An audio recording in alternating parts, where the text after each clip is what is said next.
The night Emma Ashford walked 5 miles alone on a dark country road, she was wearing silk slippers. She had not planned to walk. No woman in her position ever planned to walk. She had a carriage, a fine one, with the Ashford crest painted on the door in gold and navy, the horses freshly shod, the velvet cushions still warm from the afternoon sun. She had a husband seated inside that carriage. She had every right in the world to remain exactly where she was. But rights, Emma had learned, meant very little when the man who was supposed to protect them simply looked away. So she walked. She did not cry. She did not call after the carriage as it rolled down the lane without her. She did not look at the woman now seated in her place, watching her through the small oval window with an expression that was almost but not quite a smile. Emma simply pulled on her gloves, lifted her chin, and put one foot in front of the other. 5 miles, in silk slippers, in the gathering dark. And not once, not for a single step, did she allow herself to break. This is the story of what happened before those 5 miles, and what happened after. The trouble, as it so often did, began with a perfectly reasonable request. They had been traveling since morning, Emma and James, Duke of Ashford, bound for Harwick Manor, where a cousin's engagement was to be celebrated over 3 days of dinners and dancing, and the particular kind of exhausting cheerfulness that only the English aristocracy could sustain for extended periods. The roads north of London were dry that September, the countryside gold and unhurried, and for the first hour Emma had almost allowed herself to believe it would be a pleasant journey. James had even spoken to her twice, once about the weather, once about the state of the North Road. She had counted it as progress. They stopped at Grantwell just past midday, a small market town with a respectable inn where the horses could be watered and the travelers could stretch their legs. Emma descended from the carriage with the assistance of Thomas, their footman, and breathed in the cooler air with quiet relief. She would order tea. She would sit somewhere that was not moving. She would compose herself for the 3 days ahead. She had just turned toward the inn's entrance when she heard James say her name. Not warmly, not with the easy familiarity of a husband calling to his wife. He said it the way he said most things to her lately, with a faint impatience, as though she were a minor matter he needed to dispose of before attending to something more important. Emma, she turned. And there, standing beside a hired coach at the far end of the courtyard, was Vivienne Marcourt. Emma had known about Vivienne for 14 months. She had never been told directly, of course she hadn't, but she was not a foolish woman, and she had not been raised to be blind. The late evenings, the particular distraction in James's eyes, the way certain names were never spoken in her presence, which only made them louder in their absence. She had assembled the truth the way one assembles an unpleasant puzzle piece by piece in private without letting anyone see her hands shake. Vivienne was beautiful in the manner of women who have always known they were beautiful, effortlessly, dangerously, with a quality of ease that made other women feel they were working too hard simply by standing in the same room. She was dressed in deep green, her dark hair arranged in the current fashion, and she was looking at James with an expression of such delighted surprise that Emma knew, with absolute certainty, that nothing about this encounter had been left to chance. "Good heavens," Vivienne said, "what a remarkable coincidence." James crossed the courtyard in 12 steps. Emma counted them. She watched them speak. She could not hear the words, but she did not need to. She had become something of an expert in reading conversations she was not meant to witness. Vivienne touched James's sleeve once briefly. James laughed, a real laugh, the kind Emma had not heard from him in months. Then he turned and he looked at Emma, and his expression shifted into something she had no good word for. Not guilt. James, she had discovered, did not experience guilt so much as inconvenience. He walked back to her with his hands clasped behind him. "It seems Miss Marcourt has found herself in a rather difficult situation," he said. "Her hired coach has thrown a wheel. The next available transport won't arrive until this evening, and she is expected at Harwick by nightfall." Emma looked at him steadily. I see. I thought, he paused, cleared his throat. It would only be decent to offer her a place in our carriage, given the circumstances. The courtyard was not empty. Thomas was standing 6 feet away, pretending to examine the horses with extraordinary focus. 2 maids from the inn had appeared at the doorway. A gentleman Emma did not know was watching from beneath the shade of the stable overhang with unconcealed interest. This was not a private conversation. It was a performance, and James, she realized, knew exactly what kind of performance it was. He was asking her to agree, publicly, to make it easy. Of course, Emma said. Something flickered across James's face. Relief, she thought, and beneath it something she might once have called shame. There is, however, a small matter of space, he continued, with Miss Marcourt's luggage. How far is the next town? Emma asked. He blinked. I beg your pardon. The next town, how far? Thomas, still pretending to look at the horses, said quietly, Ashton Crossing, my lady. 5 miles, roughly. Then I shall walk to Ashton Crossing, Emma said, and hire a separate conveyance from there. The silence that followed lasted exactly 4 seconds. She counted those as well. Emma, that's hardly. It is perfectly manageable, she said. The weather is fine. I have suitable shoes. This last part was not entirely true, but she did not allow her expression to change. Please give Miss Marcourt my regards. She did not wait for his response. She retrieved her small traveling bag from Thomas, who handed it over without meeting her eyes, and in that small, careful avoidance, Emma recognized something that felt dangerously close to sympathy. She did not want sympathy. Not here. Not where anyone could see it land. She walked to the edge of the courtyard. She heard the carriage door open behind her, heard the particular sound of Vivienne's laughter, bright and unconcerned, and then the creak and roll of wheels on the road. She did not look back. The road north was quiet, the hedgerows high on either side, the afternoon light beginning its long, slow decline toward evening. Emma's silk slippers were entirely wrong for this surface, and she knew it within the first quarter mile. By the second mile, her feet were aching. By the third, she had stopped thinking about her feet entirely and had moved on to thinking about nothing at all, which was, she had long since discovered, the most efficient way to survive things that could not be changed. The 4th mile brought clouds. Halfway through the 5th mile, she heard wheels behind her. She moved to the side of the road without turning, assuming it was a passing farmer, a local cart, someone with no connection to her situation whatsoever. She would not be the woman standing in the road looking desperately at every approaching carriage. She had some dignity left. Lady Ashford. The voice was old, unhurried, and deeply familiar. Emma turned. The carriage was larger than the Ashford one, dark burgundy with no crest, the kind of vehicle that announced wealth without announcing itself. The man leaning from the window had white hair, sharp gray eyes, and the expression of someone who had arranged this moment quite carefully and was not particularly surprised to find it going according to plan.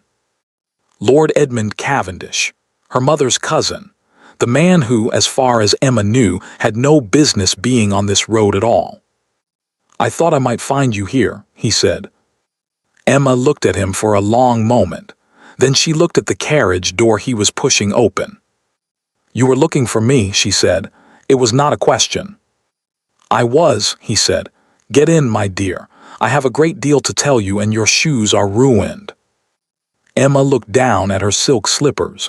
Then she looked up at Lord Cavendish. And for the first time in a very long time, something in her chest loosened just slightly, just enough, and she allowed herself to be helped into a carriage by someone who had actually come to find her. The door closed behind her. Outside, the clouds opened, and the rain began. The carriage moved in silence for a while. Not an uncomfortable silence.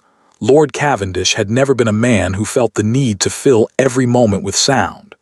He sat across from Emma with his hands resting on the ivory handle of his cane, watching the rain streak the windows, apparently in no particular hurry to begin whatever it was he had come to say. Emma was grateful for it. She needed the time. Not to compose herself, she was already composed, had been composed since the moment she stepped out of that courtyard, would remain composed until she was somewhere entirely private and entirely alone, which was the only place she ever allowed herself to be otherwise.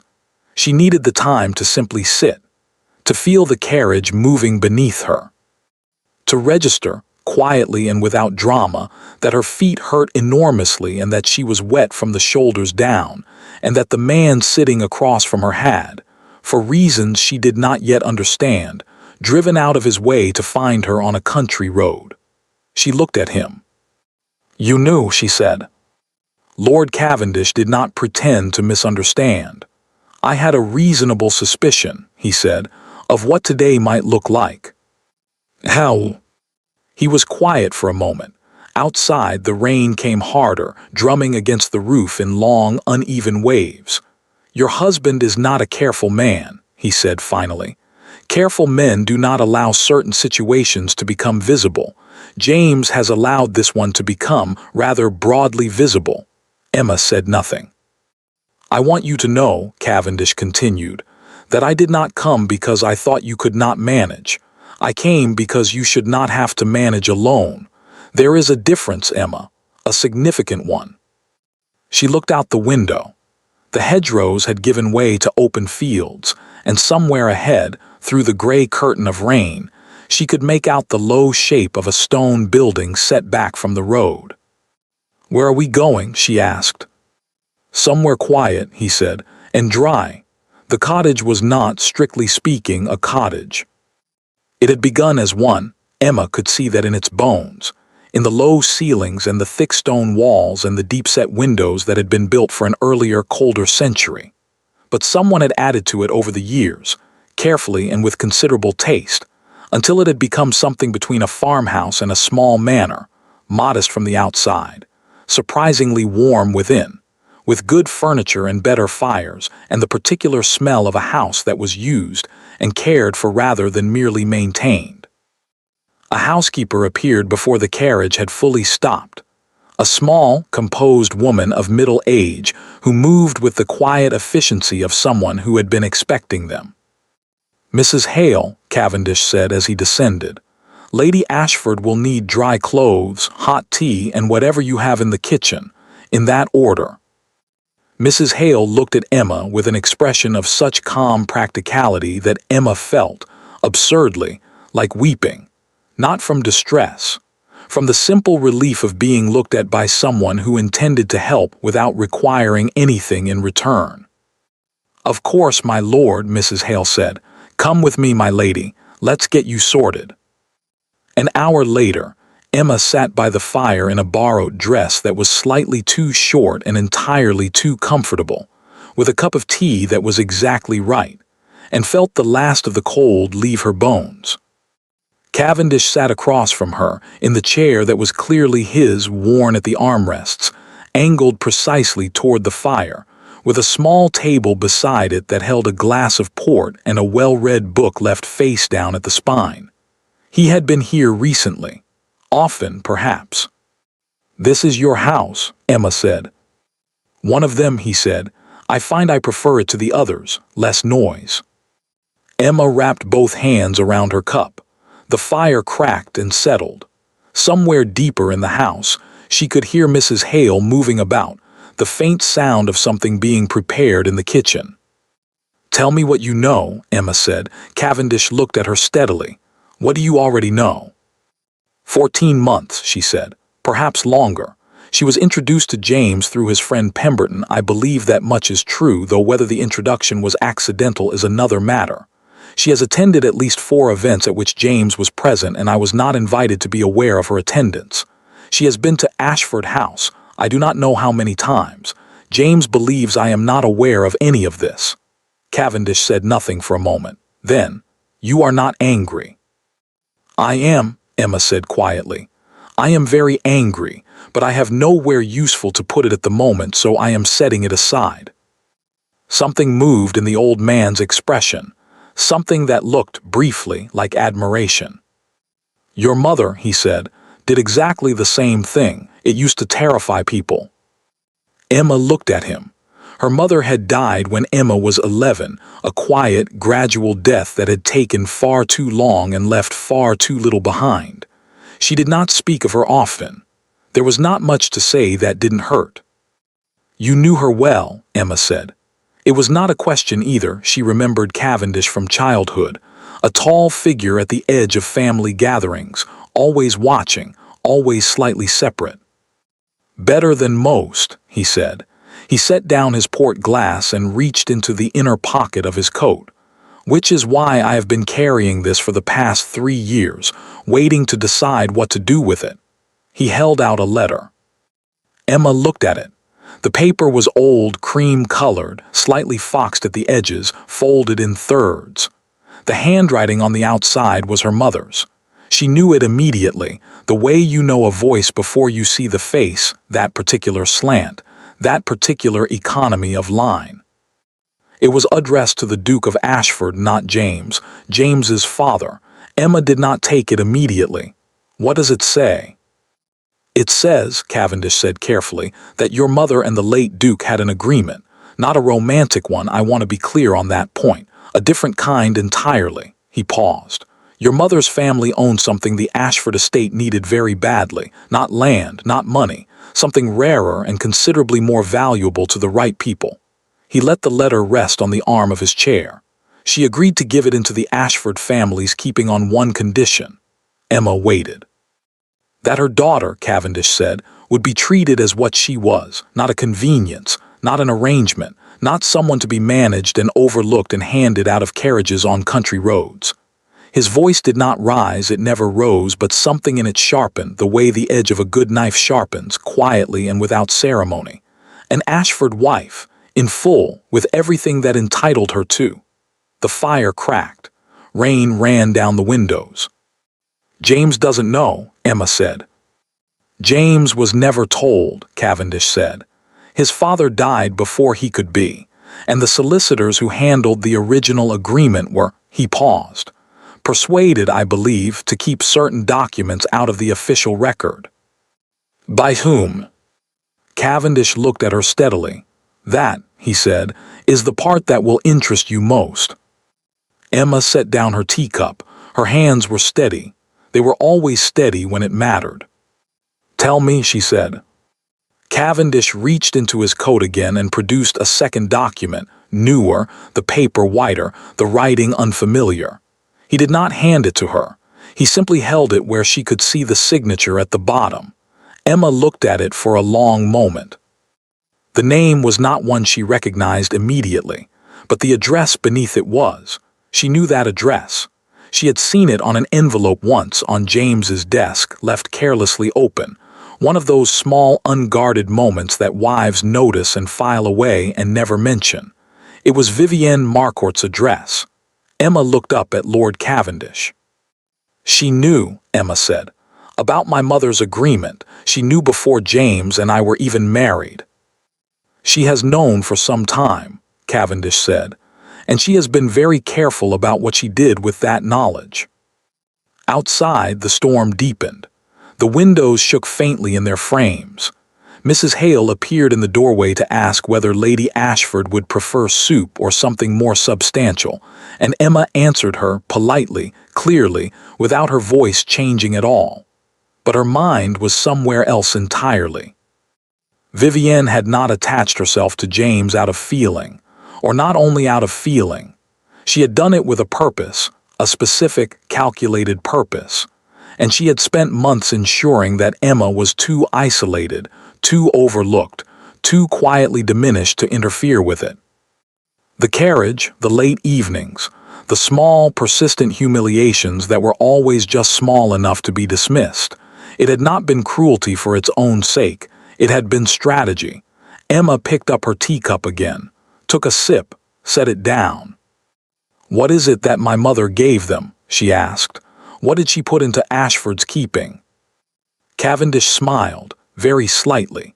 The way old men smile when they have been waiting a long time for exactly the right question. "Deeds," he said, "to the Harwick land." Emma went very still. Harwick, where they were all traveling, where the cousins' engagement was being celebrated this very evening, where James and Vivienne were, at this moment, seated at a long dinner table while Emma sat in a borrowed dress beside a fire. "The Harwick land that borders the Ashford estate to the north," she said slowly. "The same. The land James has been trying to acquire for the past 2 years. The very same. The land," Emma said, very quietly, "that Vivienne has apparently been helping him find a way to obtain." "Yes," said Lord Cavendish, "except that it was never his to obtain. It was always yours, placed in Ashford keeping for safekeeping for you. Your mother was very specific." He leaned forward slightly. "Vivienne does not want James to have the land. She wants to acquire it herself through him or around him, but ultimately for herself. And the only document standing between her and that outcome is the one your mother signed." "Which you have," Emma said. "Which I have," he agreed. Emma looked at the fire for a long time. Then she looked at Lord Cavendish, and something in her expression changed. Not dramatically, not in a way that anyone who didn't know her well would have caught. But Cavendish caught it. He had known her mother after all. "I would like," Emma said, "to go to Harwick." Cavendish raised one white eyebrow. "Not tonight," she said. "Not like this, but soon." She smoothed the borrowed skirt with one careful hand. "I have been managed and overlooked and handed out of carriages on country roads, Lord Cavendish. I think it is time I arrived somewhere on my own terms." The old man looked at her for a long moment. Then he picked up his port glass and raised it very slightly in her direction. "Your mother," he said, "would have said exactly that. Harwick Manor had never been a warm house. It was grand, certainly, 3 stories of pale limestone, 12 bedrooms, a formal garden that required 4 men to maintain and impressed nobody who had seen Versailles. But warmth was not something the architecture had been designed to produce. It produced scale. It produced the particular silence of large rooms with high ceilings. It produced, in those who walked its corridors for the first time, a faint sense of being watched. Vivienne Marcourt felt entirely at home in it. She stood at the window of the bedroom she had been given, the east-facing one, larger than she'd expected, which meant either that James had arranged it or that the cousin's household staff had made certain assumptions about her status, and watched the rain sweep across the formal garden in long gray sheets. Her tea was untouched. Her dinner dress was already laid out on the bed. She had 2 hours before she needed to go downstairs and be charming, and she intended to use them well. She was thinking about Emma. Not with guilt. Vivienne had made her peace with guilt some years ago, had examined it carefully, and found it to be an emotion of limited practical use. The sort of thing that slowed you down when speed was required. She thought about Emma the way she thought about most obstacles, analytically and with considerable respect. Emma Ashford was not stupid. This was the central fact that Vivienne had understood from the beginning, and the one that most people around Emma seemed to have missed entirely. They saw a quiet wife, a composed face, a woman who never raised her voice, never made demands, never required management. They mistook that steadiness for passivity, that silence for absence of thought. James had made that mistake from the beginning. Vivienne had encouraged it carefully, the way you encourage a fire to burn in a particular direction, by simply removing everything that might stop it. But Vivienne knew better. She had known better since the evening, 8 months into her arrangement with James, when she had arrived at Ashford House unexpectedly and found Emma in the library, reading. Not a novel, not the kind of decorative literature wives were expected to carry about. Emma had been reading a land registry document, cross-referencing it, in fact, with a map of the Ashford estate, both spread across the library table with the focused attention of someone who understood exactly what they were looking at. Emma had looked up, their eyes had met, and neither of them had said anything at all. Vivienne had excused herself and gone to find James, and she had spent the carriage ride home thinking very carefully about what it meant that Emma Ashford knew how to read a land registry. The answer, she had concluded, was that she needed to move faster. She had not come to James Ashford for love. She wanted to be clear about that, at least in the privacy of her own thoughts. There were women who fell into these arrangements out of genuine attachment, genuine longing, and those women, Vivienne had observed, almost always suffered for it. Feeling made you dependent. Dependent made you careless. Careless, in the world Vivienne inhabited, was simply another word for finished. She had come to James because James had access to something she needed. It had started with a conversation, a real one, the kind that rarely happened at dinner parties but occasionally happened afterward, when the port had been passed around twice, and the room had thinned to the people who actually mattered. A solicitor named Grantham had said something in passing, half to himself, about the Harwick land, about a peculiarity in the title documents, an arrangement made between two families some 20 years prior, an agreement that had never been properly registered and therefore could not be properly enforced. Vivienne had asked one careful question, then another. Grantham, who had been flattered by her attention and loosened by the port, had told her more than he should have. By the end of that conversation, Vivienne understood three things. First, there existed a deed signed by a woman named Margaret Ashford, née Cavendish, transferring certain land rights into the Ashford family's keeping, with specific conditions attached. Second, that deed had never been filed. The solicitor who should have filed it had instead buried it, paid.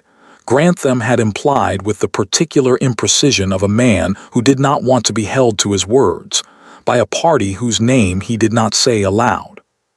Third, without that deed the land reverted, not to the Ashford estate, not to James, to whomever could establish the cleaner legal claim, and Vivienne, through a series of transactions she had been quietly arranging for the better part of 3 years, was very close to being that person. She needed only one thing more. She needed Emma Ashford to be somewhere else, somewhere peripheral, somewhere that made her easy to overlook when the legal proceedings began, so that nobody thought to ask whether the late Duchess's agreement might complicate matters. James had been easy to shape. That was not cruelty, it was observation. James was a man who wanted to be comfortable, who wanted his choices validated, who wanted the people around him to behave in a manner that did not require him to examine himself too closely.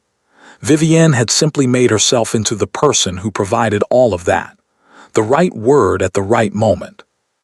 The right hesitation before mentioning Emma's name, just enough to plant the impression of a difficult woman without ever saying anything that could be directly cited.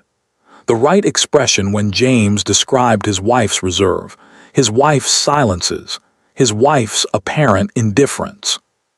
She doesn't seem unhappy, Vivienne had said once, carefully, but she doesn't seem entirely present either, does she? As though she's always thinking about something else. James had been quiet for a moment, then he had changed the subject. But the seed had been planted, and Vivienne had learned a long time ago that seeds planted in fertile ground did not require much attention. The afternoon had gone well, better than well. The carriage moment had been impulsive, she would admit that. She had not planned to be in Grantwell. Her own hired coach genuinely had thrown a wheel, which she had taken as the kind of coincidence that occasionally offered opportunity to those alert enough to recognize it. She had not expected James to actually ask Emma to give up the carriage.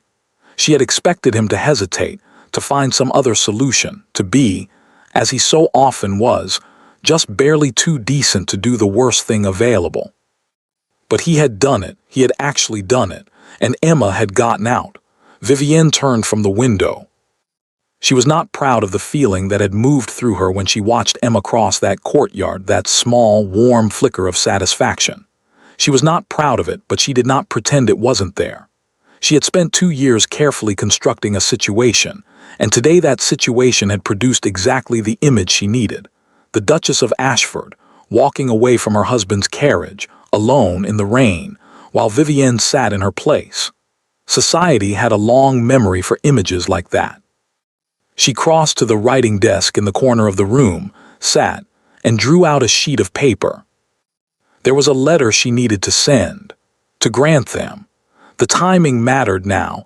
The legal proceedings needed to begin before Emma recovered herself, before she found allies, before she thought to look too closely at documents that might tell her things Vivienne did not want her to know. She dipped the pen. She wrote quickly, precisely.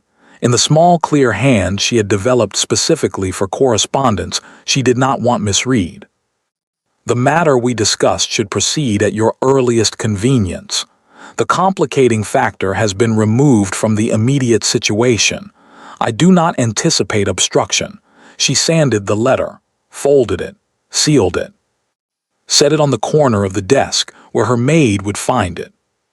Then she sat back and allowed herself for exactly 1 moment to feel the satisfaction of a plan proceeding well. She did not think about Lord Cavendish. This was her mistake, the one she would not understand until much later, when it was considerably too late to correct it. She had known about Cavendish, of course. Emma's connection to him was a matter of family record, not difficult to trace, but Cavendish was old. Cavendish had been out of London for the better part of 2 years, living quietly in the country, attending almost nothing, visible at almost no social occasion worth noting. He had seemed, in Vivienne's assessment, to be the kind of man who had simply, gracefully, as old men sometimes did, stepped back from the world. She had not considered that stepping back from the world and withdrawing from its affairs were 2 entirely different things. She had not considered that a man could be entirely absent from society's view, while remaining entirely present in its mechanisms.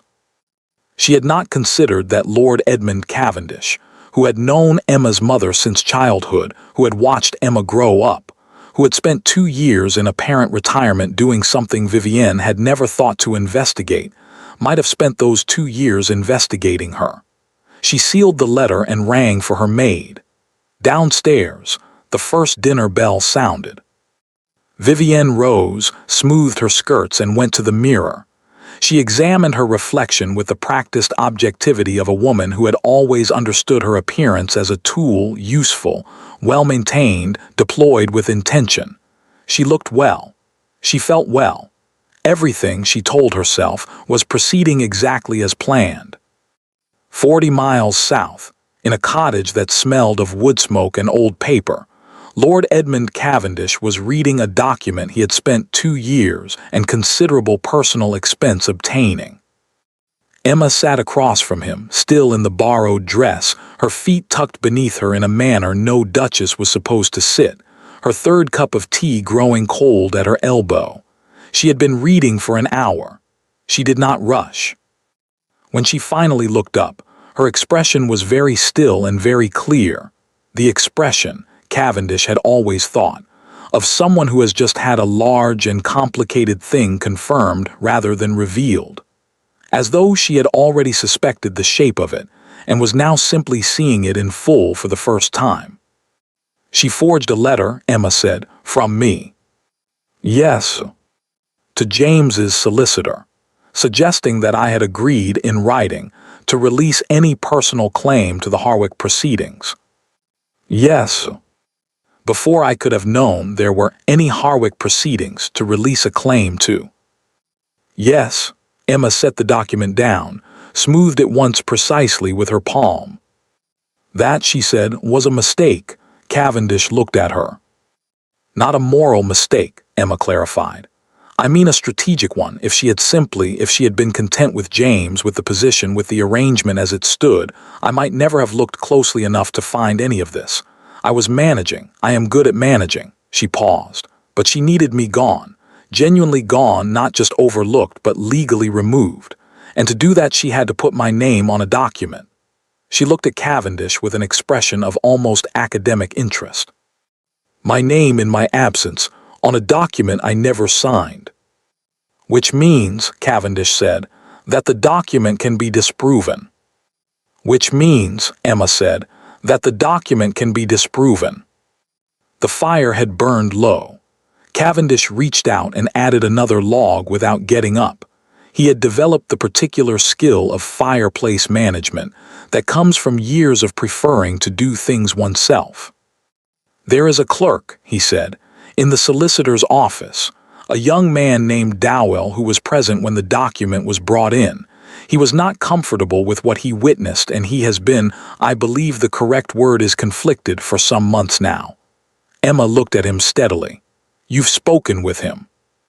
"I have had certain conversations," Cavendish said, in the tone of a man who had been having certain conversations his entire life and found them generally productive.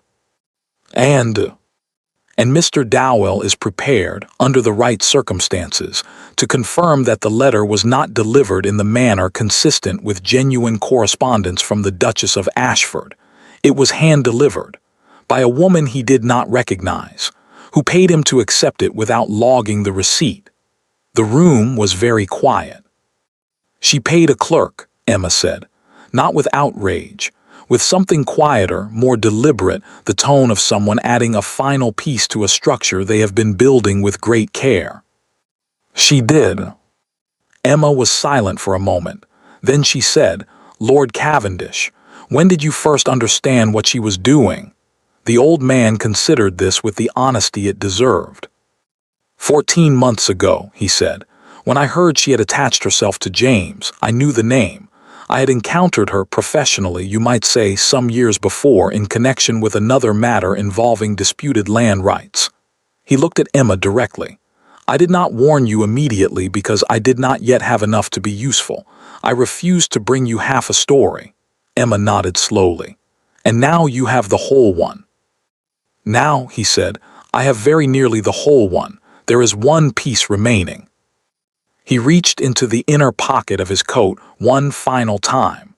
The movement was slower than the previous ones, more deliberate, as though he had been saving this for the moment when Emma was ready to receive it. He placed a small, sealed envelope on the arm of the chair between them. Old wax, old paper, and on the outside, in a handwriting Emma did not recognize, 3 words, "For my daughter." Emma looked at it for a long time.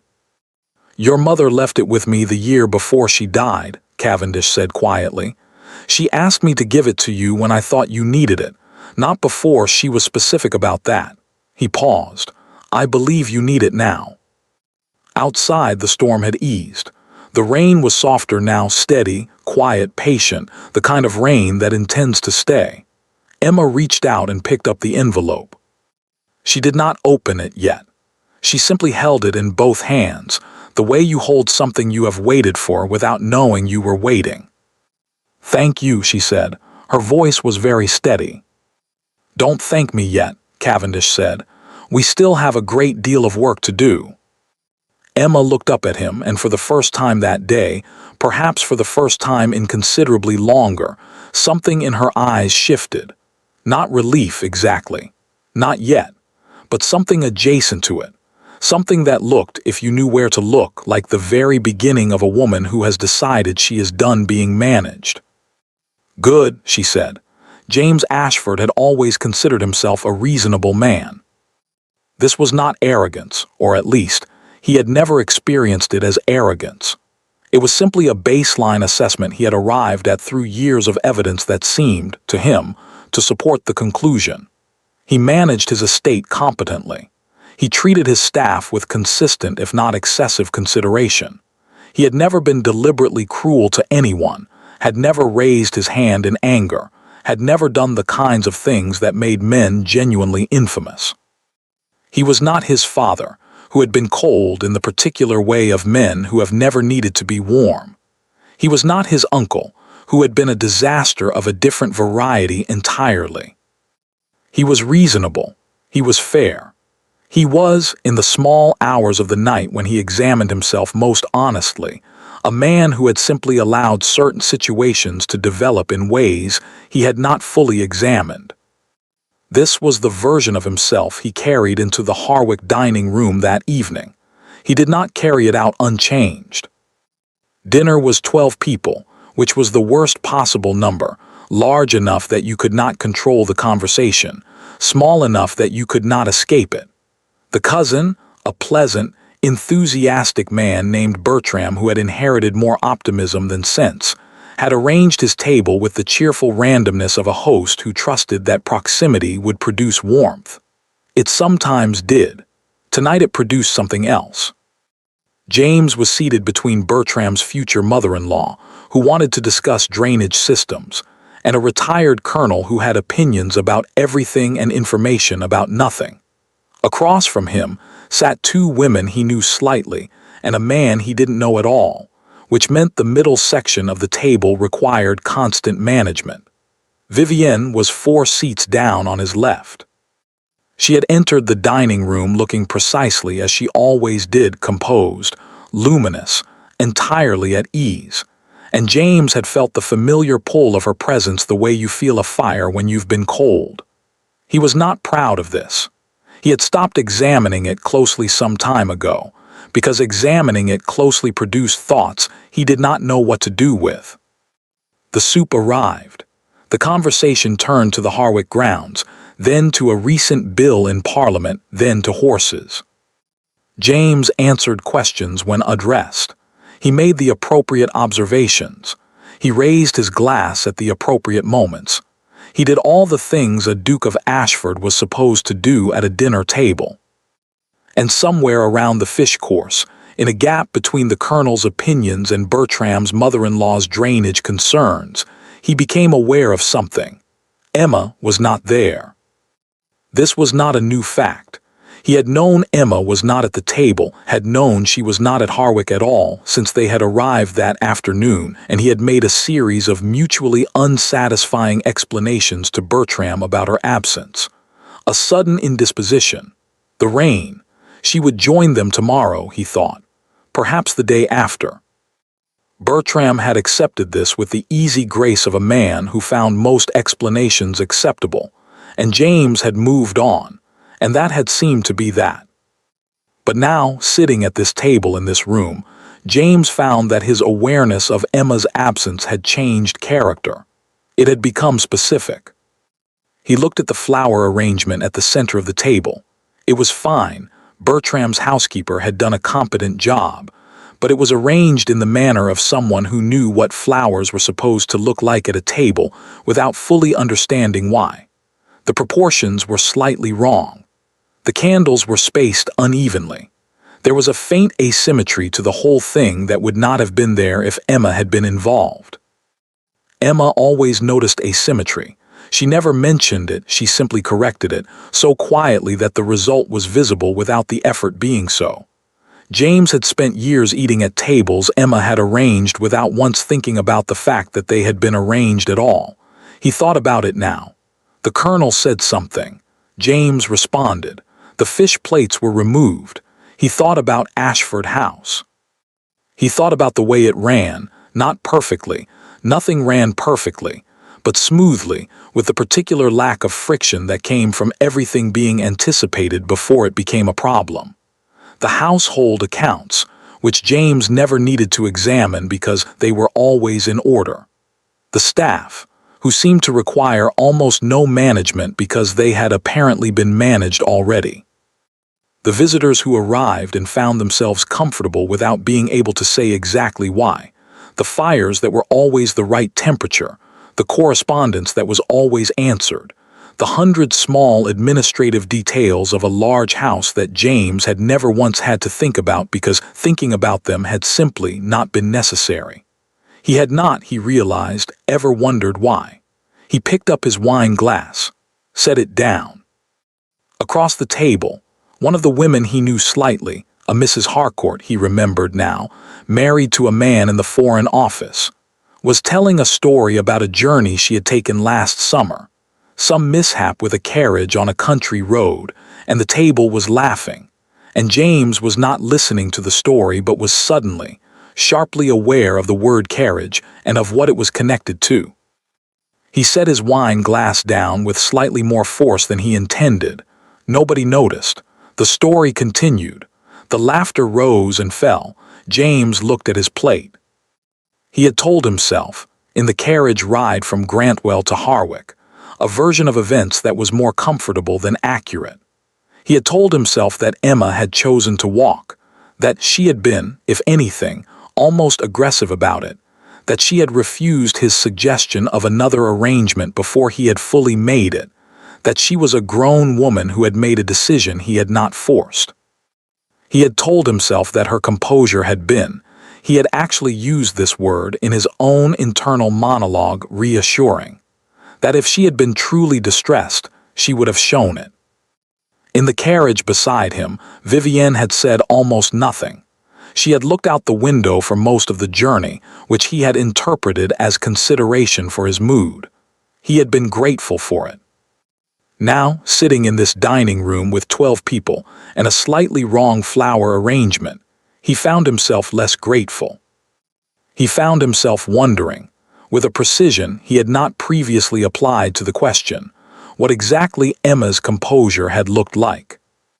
He had a very good memory for faces. It was one of the few things his father had trained him in, the reading of expressions in rooms where expressions mattered. And Emma's face in that courtyard had been still, very still. Not the stillness of someone who didn't care, not the stillness of someone who was fine, the stillness of someone who was expending considerable energy on the production of stillness. He had seen that face before. He had simply never thought about what it meant. The meat course arrived. James ate without tasting it. After dinner, the men went to the library for port, and the women redistributed themselves in the drawing room, and James stood near the window with a glass he barely touched, and listened to Bertram talk about his new mare, and thought about Emma walking 5 miles in silk slippers. Not the abstract fact of it, the specific image. The road north of Grantwell was not a comfortable road, he knew it. He had traveled it a dozen times. It would have been muddy in parts and rough in others and entirely without shelter for the last 2 miles before Ashton Crossing. The rain had started before he reached Harwick himself. He had watched it begin from the carriage window. Emma had been on that road in the rain, in silk slippers. He put his port glass down on the nearest available surface and pressed 2 fingers briefly to his forehead, a gesture so small that no one in the room would have noticed it, but which represented for James, who was not given to visible distress, something considerable. "Everything all right, Ashford?" Bertram asked. "Perfectly," James said. Bertram studied him for a moment with the kind of straightforward concern that was his dominant quality. Emma not coming then, Margaret was asking. "She'll be here tomorrow," James said. This was not something he actually knew. "Good, good. Margaret's very fond of her, you know. Said she was the only woman at Lady Forsyth's dinner last spring who didn't spend the entire evening talking about other women." Bertram paused, apparently examining this. "I thought that was rather a good sign in a person." James said nothing. "Steady sort," Bertram continued, in the tone of a man paying what he considered a significant compliment. "Not everyone's cup of tea. Some people find her a bit quiet, I suppose. But the kind of person you'd want about in a genuine emergency, I always think. The kind who doesn't," he waved his port glass vaguely, "fall apart." James looked at him. "No," he said, "she doesn't fall apart." He excused himself shortly afterward. "A headache," he said, "the journey." Bertram accepted this with the same easy grace he accepted everything. James went upstairs. He did not go to his room. He went instead to the room that had been prepared for Emma, the west-facing one, the quieter one, because Emma always slept better without morning light. The housekeeper had prepared it exactly as requested. Fresh flowers, a small fire, the particular arrangement of pillows that had been noted on some list somewhere, and carried from house to house with the methodical efficiency of a well-run household. He stood in the doorway and looked at the room for a long moment. Then he went inside and sat in the chair by the window in the dark, and did something he had not done in a very long time. He thought carefully. Thomas found him there an hour later. Thomas was James's personal footman, a quiet, observant man of 50 who had been with the Ashford household since before James inherited the title, and who had the particular quality of good servants who have been somewhere long enough to see everything without appearing to see anything. He knocked, entered, set a candle on the table without being asked. He was turning to leave when James said, "Thomas." "My lord." James looked at the candle flame for a moment. "In Grantwell, this afternoon." "Yes, my lord." When Lady Ashford descended from the carriage, a pause.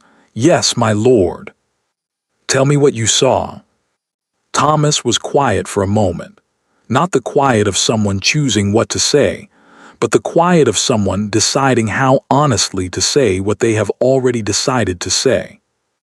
"Her ladyship descended from the carriage without assistance," he said. "She retrieved her own traveling bag. She walked to the edge of the courtyard." He paused. "She did not look back." James absorbed this. "Was she?" He stopped, began again. "Her expression." Thomas considered this with the seriousness it deserved. "Composed, my lord," he said. "Very composed." Another pause, the kind of composed that costs something. The candle flame moved in a draft from the window. James watched it settle. "The kind that costs something," he repeated. "Yes, my lord." James was quiet for a long time. Thomas stood without moving, in the manner of a man who has learned that stillness is sometimes the most useful thing he can offer. "She was wearing silk slippers," James said finally, "for a 5-mile road." "Yes, my lord, I noticed that as well."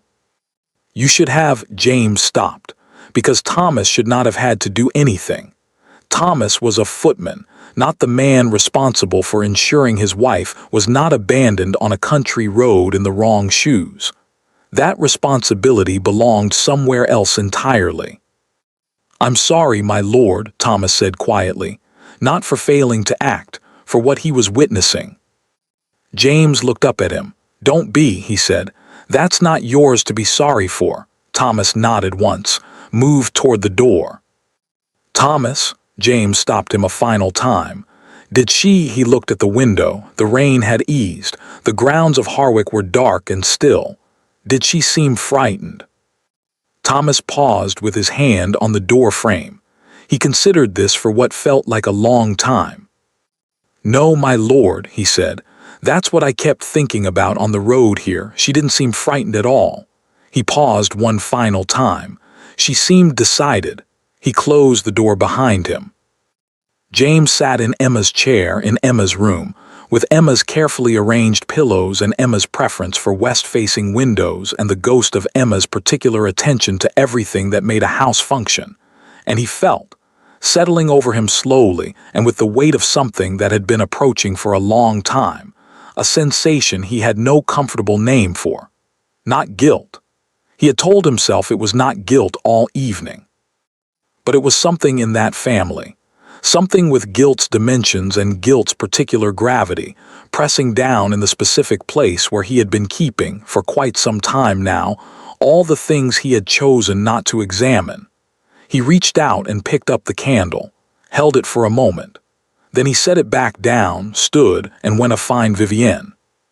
Not with warmth, not with the familiar, comfortable pull he had grown accustomed to, with a question, one he should have asked a long time ago.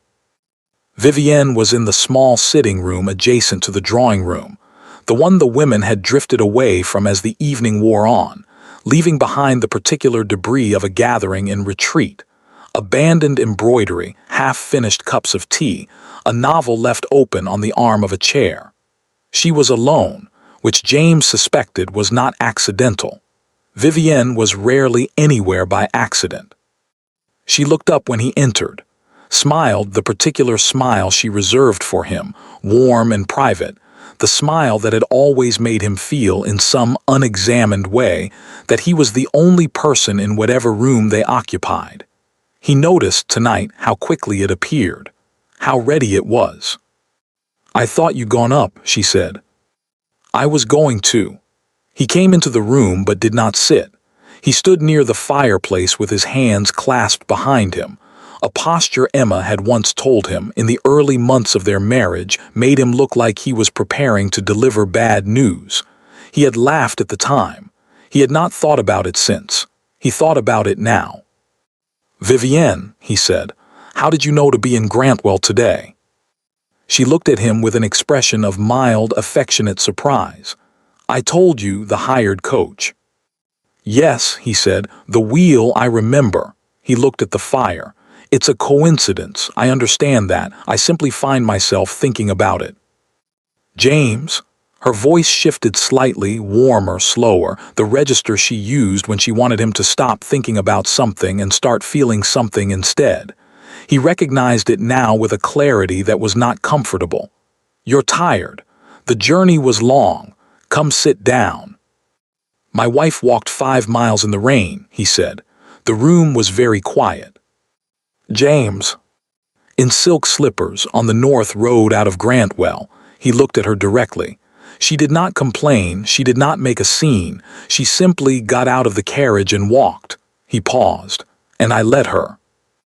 Vivienne held his gaze with the steadiness of a woman who had navigated difficult conversations before and understood the importance of not being the first to look away. "She chose to walk," she said carefully. "You offered alternatives." "Did I?" He thought about this with genuine uncertainty. "I'm not sure I did. I'm not sure I offered anything at all, actually. I told her the situation and she resolved it before I had to." "That is what Emma does," Vivienne said, with a gentleness that was perfectly calibrated. "She manages. She is very good at managing. It doesn't mean." "How long have you known about the Harwick land?" The question came out differently than he had planned it, more directly, with less preamble. He had not entirely intended to ask it tonight, but the evening had done something to his patience for his own evasions, and the question had simply arrived. Vivienne was still for exactly 1 beat too long. It was a small thing, a fraction of a second, the kind of pause that would have meant nothing to a man who was not, at this particular moment, paying very close attention. James was paying very close attention. "The Harwick land," she said, "in what sense?" "In the sense that I have been trying to acquire it for 2 years," he said, "and you have been helping me think through various approaches. And I find myself wondering tonight how much of what you know about that situation you have told me, and how much you have kept for other purposes." It was not a fully formed accusation. He did not yet have enough to make one. But it was the shape of an accusation, and Vivienne heard its shape clearly, and something behind her eyes changed, very slightly, very briefly, like a door opening a crack and then being firmly closed.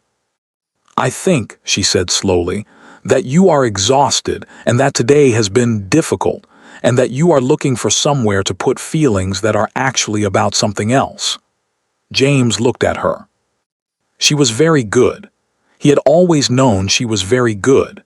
He had simply, for a long time, experienced that quality as a virtue rather than examining what it was in service of. "Perhaps," he said, "he left her there by the fire. He did not sleep well." He lay in the dark of his room at Harwick and listened to the house settle around him. The old sounds of old timber, the distant murmur of remaining staff completing their evening tasks. And he thought about the question he had asked Vivienne and the fraction of a second pause before she answered it. He thought about Emma reading a land registry document in the Ashford Library. He had walked past that scene so quickly, had filed it so efficiently under the general category of Emma doing something quiet and self-contained that required no involvement from him. But now, lying in the dark, he retrieved it and looked at it properly for the first time. Emma had been cross-referencing a land registry with an estate map. Not because Emma was the sort of woman who idly read land registries for entertainment. Emma was the sort of woman who read things because she had identified a specific reason to read them. What had she identified? He stared at the ceiling. What did Emma know that he didn't?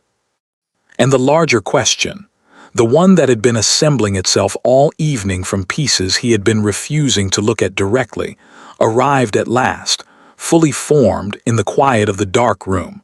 What had he not been told? Morning came gray and cool, the storm entirely spent, the Harwick grounds washed clean and still.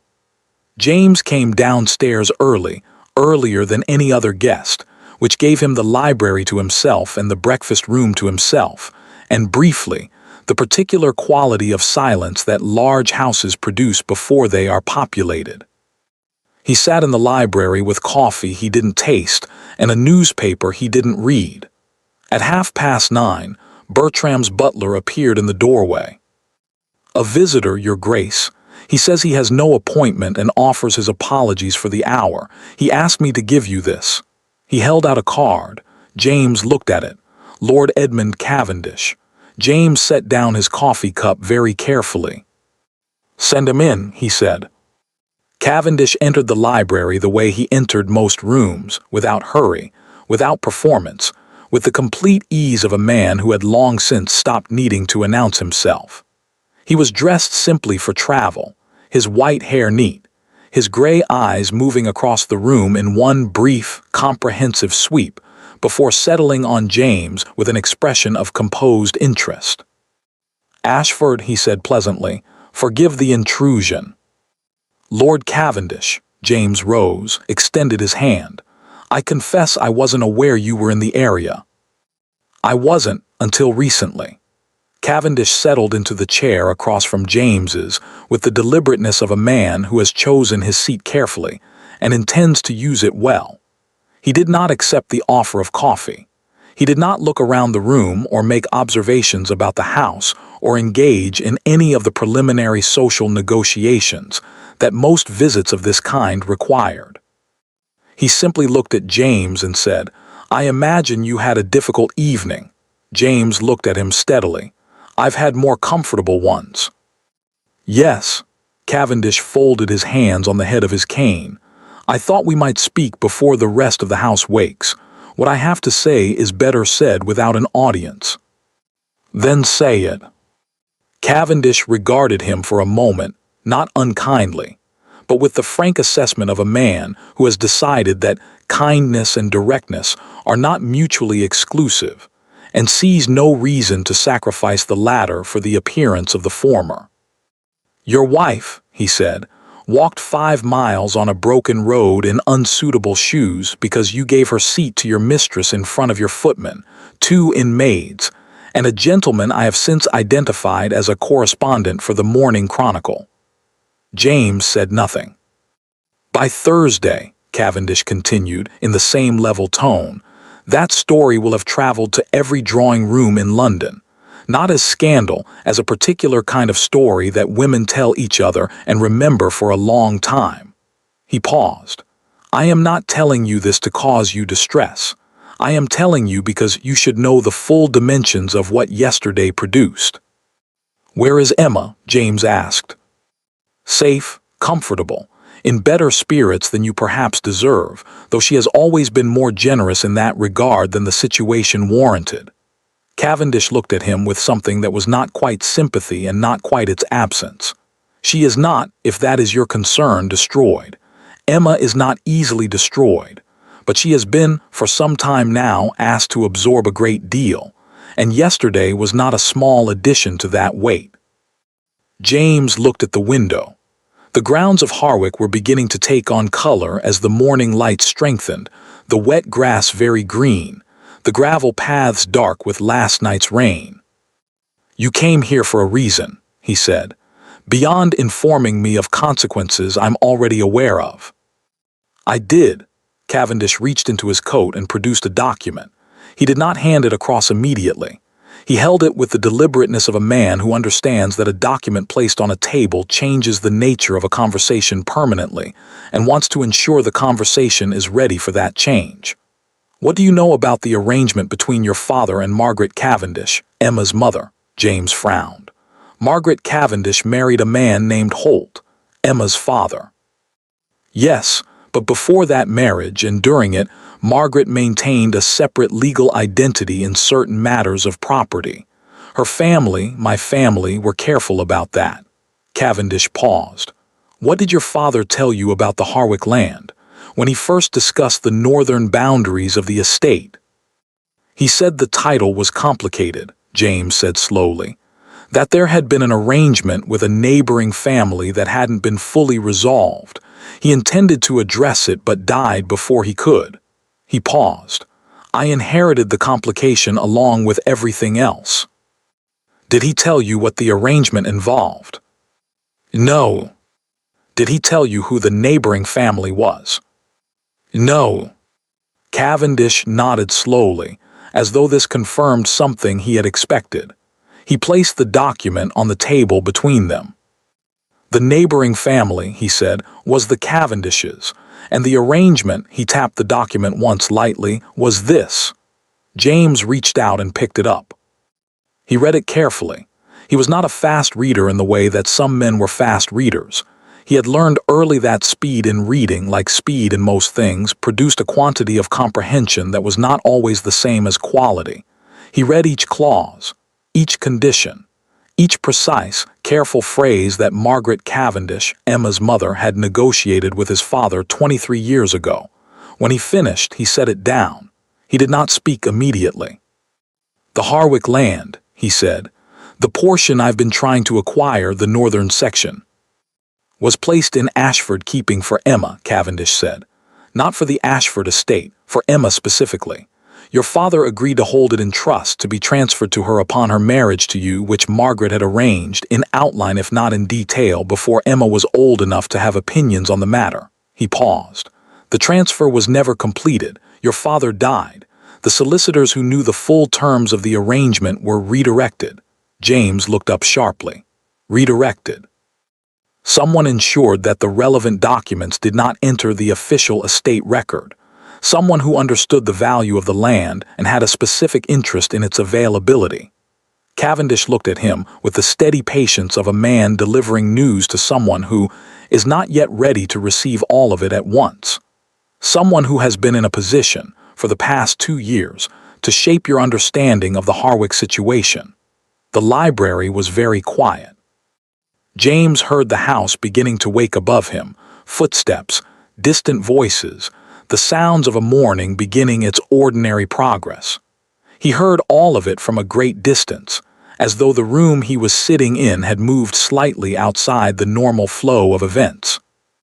You're telling me, he said, that Vivienne knew about this arrangement. I am telling you that Vivienne has known about this arrangement for longer than she has known you, Cavendish said. I am telling you that her interest in your acquaintance was not primarily personal. I am telling you that the assistance she has offered you in navigating the Harwick question has been designed, from the beginning, to navigate it in a direction favorable to her own legal claim, which she has been quietly constructing, through a series of property transactions, for the better part of 3 years. James stood up. He did not go anywhere. He simply could not, at that moment, remain seated. He stood with his back to Cavendish and his hands on the edge of the bookshelf and looked at the books without seeing them. She used me, he said. Not a question. The flatness of a statement being made by someone who is still in the process of understanding what it means. She used your access, your position, and your distraction, Cavendish said, with the careful precision of a man who understands that the word distraction is doing significant work in that sentence and intends it to. You were not her purpose. You were her method. James turned around. His face, Cavendish would later tell Emma, had done something interesting in that moment. Not collapsed. James was not the kind of man whose face collapsed, but something in it had reorganized. Something that had been arranged around a particular set of comfortable assumptions had been quietly, permanently rearranged. There's more, James said. It was not a question either. There is one more thing, Cavendish said, and it is the thing you will find most difficult. He produced the second document, the one with Vivienne's address at the bottom. He placed it on the table. She forged a letter, he said, In Emma's name, to your solicitor, releasing any personal claim Emma might make to the Harwick proceedings. He paused. Before Emma could have known such proceedings existed. James looked at the document. He looked at it for a long time. When he looked up, his expression had completed its reorganization. What remained was something Cavendish recognized, had seen in various forms on various faces over a long life of difficult conversations. It was the expression of a man who has been shown, very clearly and very completely, the distance between who he thought he was and what he had actually done. It was not comfortable to look at. There is a clerk, Cavendish said more quietly now, named Dowell. He witnessed the letter's delivery. He is prepared to speak to what he saw. He paused. The forgery can be demonstrated. The legal claim Vivienne has been building collapses without it. James said nothing. Ashford, Cavendish leaned forward slightly. I did not come here this morning to destroy you. I came because Emma deserves to have someone fight for what is hers, and because, on reflection, I thought you might prefer to be that person. He held James's gaze. If you are the man I believe you are, underneath everything that has accumulated over the past 2 years. The clock on the library mantel marked the half-hour. Somewhere above them, a door opened. Footsteps in the corridor. The house fully awake now, the day begun, the ordinary progress of things resuming all around them. James looked at Lord Cavendish. Where is she? He said. She is at my cottage, Cavendish said, 40 miles south. Is she? He stopped, pressed his lips together, tried again. Does she know you've come here? She knows I intended to, Cavendish said. She did not ask me what I would say. What did she say when you told her all of this? Cavendish was quiet for a moment. Something moved in his expression, something that was, if you looked carefully, very close to admiration. She said she wanted to go to Harwick, he said. Not immediately, not in distress, on her own terms. He paused. She said she had been managed and overlooked and handed out of carriages on country roads, and that she thought it was time she arrived somewhere differently. James looked at the window. The morning light was full now, the Harwick grounds bright and washed and very still. I have things to attend to, he said quietly, before she arrives. Cavendish rose from his chair, picked up his cane, moved toward the door with the unhurried deliberateness of a man whose work in this room is complete. At the threshold he paused. Ashford, he did not turn around, the 5 miles. James looked at him. Don't explain it, Cavendish said. Don't justify it, don't construct a version of it that is easier to have done. He paused. Just know what it was clearly and entirely before you go to her. He left. James stood in the empty library for a long time. Then he rang for Thomas. There was, as it turned out, a great deal to do. Vivienne came down to breakfast at 10 o'clock. This was her usual hour, late enough to avoid the early risers, early enough to maintain the appearance of someone with no particular reason to avoid anyone. She had slept well, which she considered a point of professional pride. Anxiety, she had long believed, was a luxury of people who had not planned carefully enough. She had planned carefully. She had nothing to be anxious about. She found the breakfast room empty except for Bertram's future mother-in-law, who was eating toast with the focused determination of a woman who had decided the day was already disappointing and intended to get through it efficiently. They exchanged the minimum required pleasantries. Vivienne poured her coffee, sat, unfolded the morning paper. She had been sitting for perhaps 4 minutes when she noticed the quality of the house. It was too quiet. Not in the way of a house still waking, she knew that quiet, had navigated it many times in many houses. This was the quiet of a house where something had already happened, where the staff had rearranged themselves around a new fact and were being very careful not to let it show. She set the paper down. She looked at Bertram's mother-in-law, who was resolutely attending to her toast. Has something occurred? Vivienne asked pleasantly. The woman looked up. "I'm sure I don't know," she said, in the tone of someone who was quite sure she did know and had decided not to be the one to say it. Vivienne finished her coffee, rose, and went to find James. He was not in the library. He was not in the billiard room. He was not in any of the ground floor rooms she moved through with increasing speed and decreasing composure. And speed, she reminded herself, was not what was called for here. Speed was what you did when you had lost control of something. She had not lost control of anything. She found him in the East Garden. He was standing near the stone balustrade that overlooked the lower grounds, coat on, gloves on, with the posture of a man who had been outside long enough for the cold to stop bothering him. He was not alone. Thomas stood a respectful distance behind him, and beside Thomas was a man Vivienne didn't recognize, middle-aged, ink-stained at the fingers, holding a leather satchel with the careful attention of someone transporting something breakable. A solicitor, not James's usual one. Vivienne stopped walking. She stood on the garden path, 6 feet from the balustrade, and looked at the solicitor's satchel, and understood, in the particular way that very intelligent people understand things they have tried very hard not to, that the morning had already moved past the point where she could redirect it. James turned. He looked at her with an expression she had not seen before. Not cold. James was rarely cold. It wasn't his nature. But stripped of the particular warmth she had spent 2 years cultivating in him, the easy comfort, the willingness to not look too closely at things.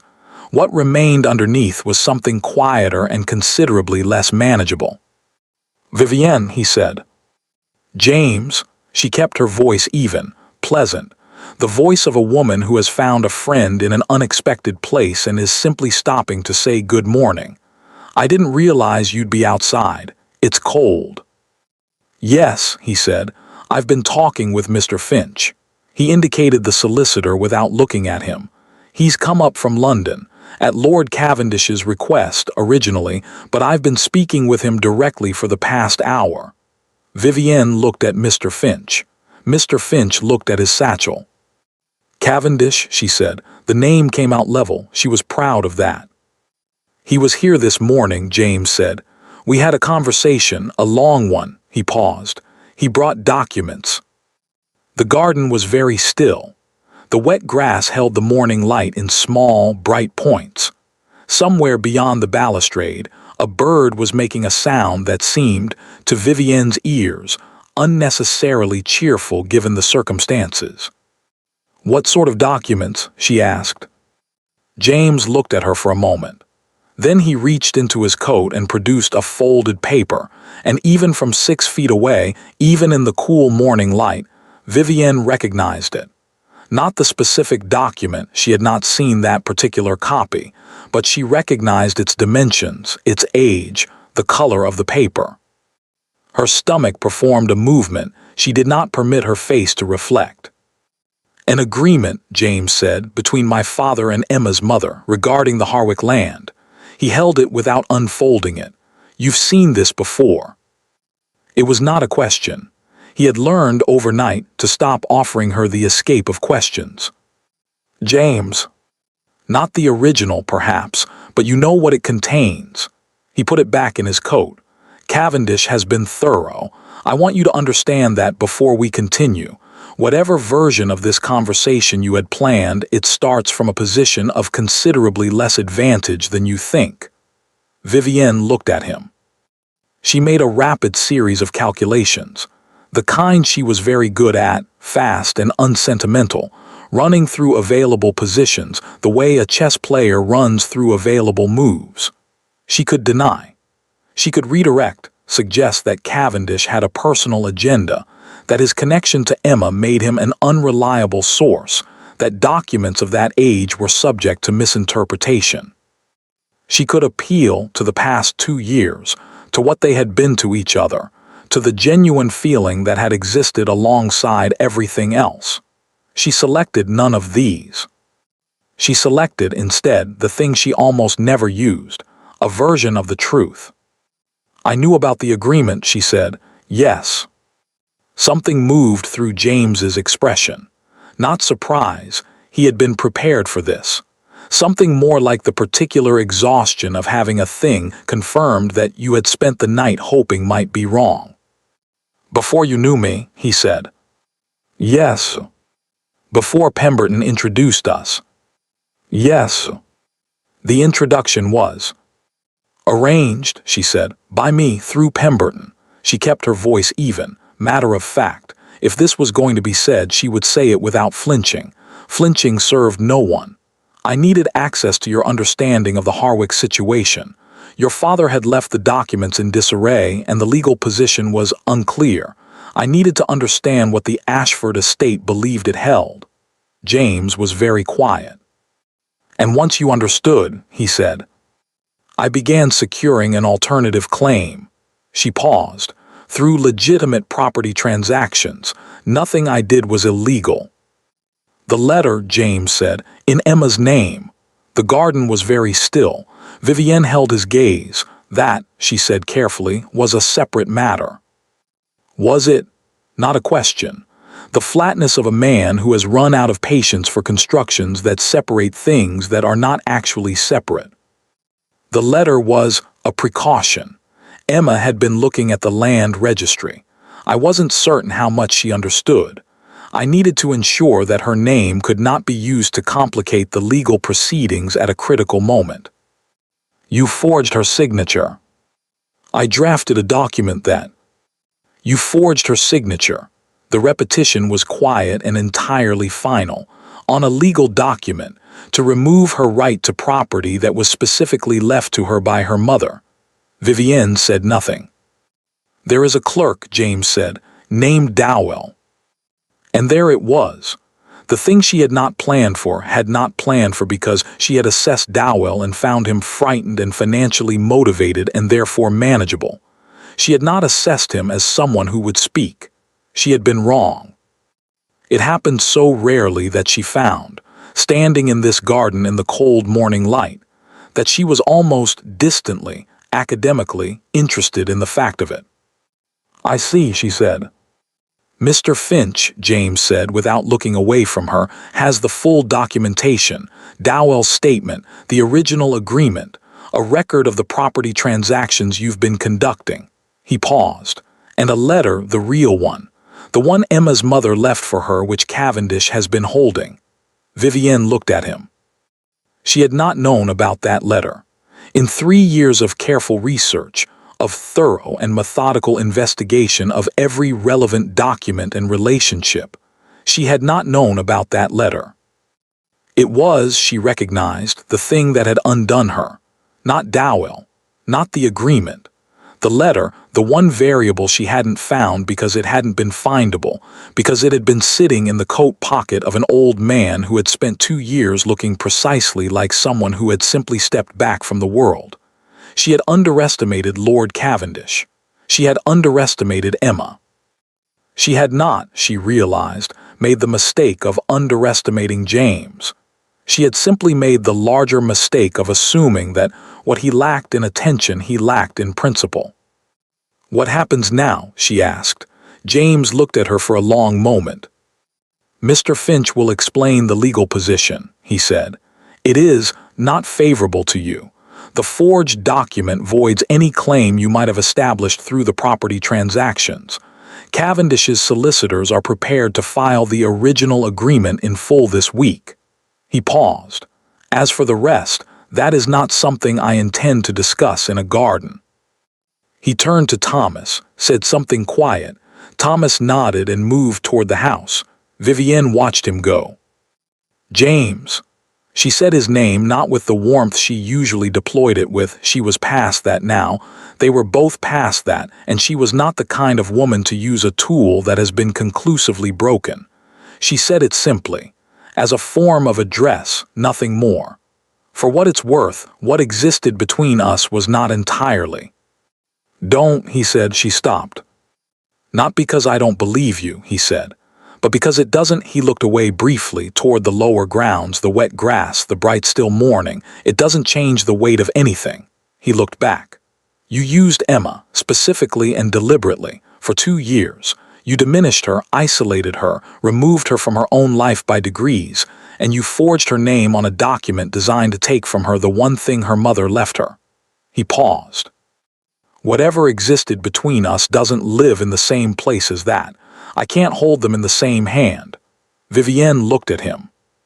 She thought, briefly and without sentimentality, that under different circumstances, in a different life, with different stakes, James Ashford might have been someone she could have respected without reservation. "No," she said quietly, "I don't suppose you can." The conversation with Mr. Finch lasted 40 minutes. Vivienne sat across from him in the small study Bertram had made available, a room that smelled of pipe tobacco and agricultural reports, entirely unsuited to the conversation it was hosting, and listened to the legal position explained with the methodical thoroughness of a man who took no pleasure in it but felt no need to soften it either. The forged document was void. Its existence, in fact, constituted grounds for a separate legal proceeding that Mr. Finch was careful not to characterize as inevitable, but also did not characterize as unlikely. The property transactions she had conducted were legitimate in themselves, but had been constructed on a foundation, the assumed availability of the Harwick land, that had now been conclusively removed. The alternative claim she had spent 3 years building was, in Mr. Finch's precise and unemotional phrasing, without basis. She listened. She asked 2 clarifying questions, both of which Mr. Finch answered accurately. She did not argue. She did not cry.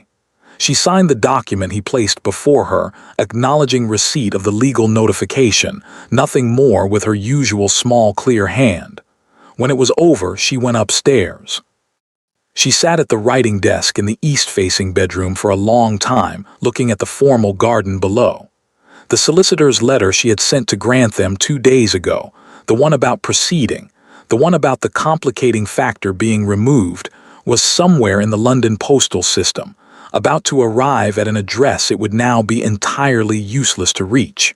She thought about Emma on the North Road, walking.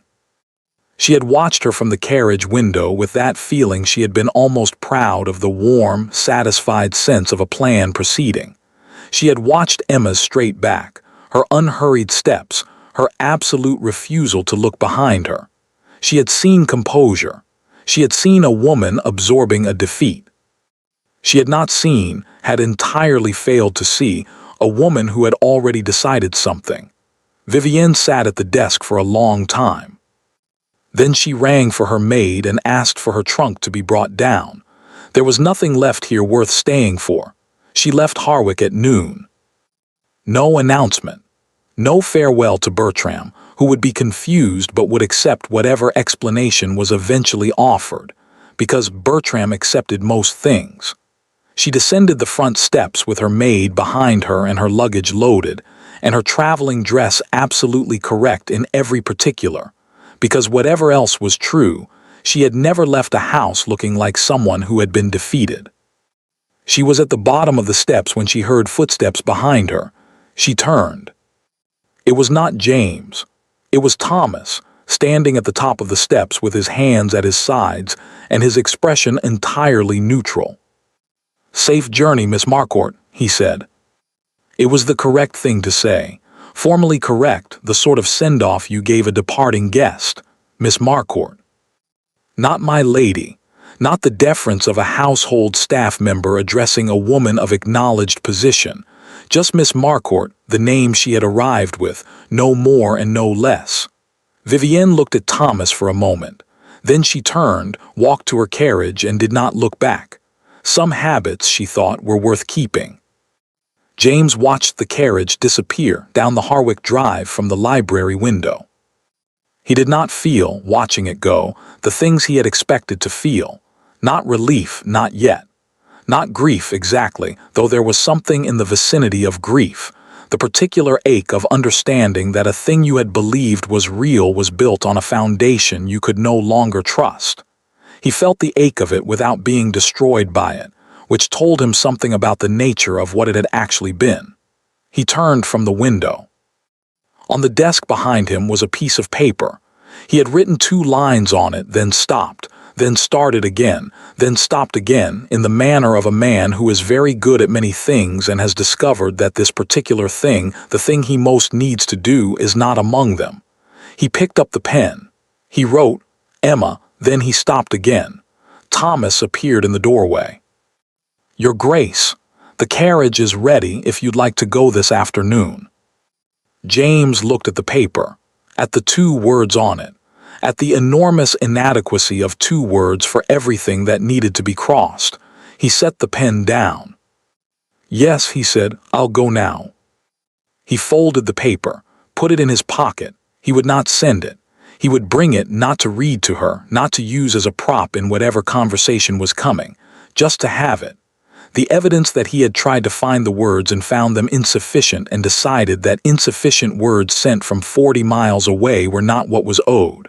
What was owed was the 40 miles. He took his coat from Thomas, paused at the library door. "Thomas," he said. "My lord. Did you know, before yesterday, did you know how bad it had become?" Thomas considered this with his usual careful honesty. "I knew that her ladyship was carrying more than she should have to," he said. "I didn't know the full extent of why." James nodded. "When we get back to Ashford House," he said, "there are going to be changes in how things are run, in how certain things are managed." He looked at Thomas directly. "I'll need your help with that." Thomas met his eyes. "Of course, Your Grace," he said. And then, very quietly, in the manner of a man offering something that goes slightly beyond the formal boundaries of his role, "I'm glad you're going." James looked at him for a moment. "So am I," he said. He walked out of the library, through the entrance hall and down the front steps of Harwick Manor into the cool afternoon light. The carriage was waiting. He got in. The road south was clear. James watched it unspool through the carriage window. The same countryside he had traveled 2 days ago in the opposite direction. The same hedgerows and open fields and occasional farmhouse set back from the road. All of it washed clean by the storm and quietly indifferent to whatever was happening inside the vehicle moving through it. He had always found the English countryside soothing in its indifference. Today he found it simply there, which was enough. Thomas sat up with the driver. James had asked for that, had wanted the interior of the carriage to himself, which was not something he usually wanted but today felt necessary. He needed the space to think without managing his expression, which was more work than he had recently been allocating to it. He was not rehearsing what to say. He had considered rehearsing, had, in the first hour of the journey, begun to construct various versions of an opening, various careful arrangements of words that might serve as adequate approach to a conversation he had no real map for. He had abandoned all of them, not because they were wrong exactly, but because they were all in different ways, designed to make things easier for him, to give him something to hold on to ensure that whatever happened when he arrived, he would at least have the small dignity of having prepared. Emma had not prepared to walk 5 miles. She had simply walked them. He could at least arrive without a script. He thought about the letter in his pocket. Emma. 2 words. He had sat in that library for 20 minutes and produced 2 words, and then he had understood that what he was trying to do, to compress everything that needed to be said into something small enough to send ahead of him, was both impossible and wrong. You did not send a letter for this. You did not find the comfortable distance of paper and ink and a 40-mile gap and call it sufficient. He thought about what Cavendish had said. Don't explain it. Don't justify it. Don't construct a version of it that is easier to have done. He thought about Thomas, in the courtyard in Grantwell, watching Emma cross to the edge of the road. The kind of composed that costs something. He thought about Emma in the library with the land registry, that image he had walked past so efficiently, filed so neatly, returned to now with the uncomfortable clarity of a man who has discovered that the things he walked past most efficiently were frequently the things most worth stopping for. He thought about the flower arrangement at Bertram's table. He thought about 12 years of fires at the right temperature. He thought about the way his house ran, the particular frictionless quality of it, and how he had experienced that quality as simply the natural condition of a well-maintained household, the way you experience good health as simply the absence of illness, never thinking about what produces it until it is threatened. He had not thought about what produced it. He thought about it now, for the full 40 miles. The cottage appeared through the carriage window just as the light was beginning its late afternoon decline, that particular golden hour that made even modest buildings look considered. It was larger than he'd expected from Cavendish's description. Stone walls, deep windows, a garden that had gone slightly wild at the edges in the manner of gardens that are loved but not obsessed over, smoke from 2 chimneys, a light in the downstairs window. The carriage slowed. James sat very still for a moment. Then he opened the door himself, before Thomas could come down, before anyone could assist him, and stepped out onto the gravel path. The front door of the cottage opened before he reached it. Not Emma. A small, composed woman he didn't recognize, the housekeeper, he assumed, who looked at him with the frank assessment of someone who has been told to expect a visitor, and has formed opinions about that visitor in advance. "Your Grace," she said, not warmly, not coldly, with the precise neutrality of a woman who has decided to take no position until she has more information. "Mrs. Hale," he said, because Cavendish had mentioned her name and James had retained it, "is Lady Ashford." "In the garden," Mrs. Hale said. She held the door open. "I'll show you through." The garden behind the cottage was larger than the front suggested, a long, somewhat rambling space that ended in a low stone wall beyond which the countryside opened into fields. Someone had planted it with more enthusiasm than plan. Roses that had outgrown their stakes, lavender in long, unruly rows, an apple tree in the far corner that was old enough to have developed opinions about its own shape. Emma was standing near the apple tree. She was wearing a dress he didn't recognize, borrowed, he realized, slightly too short, in a blue that was not her usual color, and her hair was not as precisely arranged as it would have been at home. She had her back to him. She was looking at the fields beyond the wall with the stillness he had spent 2 days thinking about, the particular quality of someone who is not waiting but simply present. He stopped at the edge of the garden. He had 40 miles of thought behind him and 2 words on a piece of paper in his pocket, and the advice of a very old man ringing in his ears. And standing here in the actual fact of her, he found that all of it, all the rehearsed non-rehearsal, all the careful intention not to prepare, had produced in him something very simple. He was afraid. Not of Emma, not of her anger. He might have preferred her anger, actually, might have found it easier to stand in than what he suspected was coming. He was afraid of the distance, of how far things had traveled while he had been looking somewhere else, of the possibility that 40 miles in a carriage was not, in fact, the same as crossing what actually lay between them. "Emma," he said. She turned. He had expected, he didn't know what he had expected. Some version of what he deserved, probably, whatever that looked like on her face. He had spent the journey steeling himself for it, which he now understood was another form of preparation, another way of making the moment about managing himself rather than actually being in it. What he had not expected was how tired she looked. Not broken, not destroyed. Cavendish had been right about that. Emma was not easily destroyed. It was perhaps the most accurate thing anyone had said about her in his recent memory. But tired in the way of someone who has been strong for a very long time without adequate reason to stop. The particular exhaustion that lives behind composed eyes and has nowhere to go because composure has become the only available mode. He had put that tiredness there.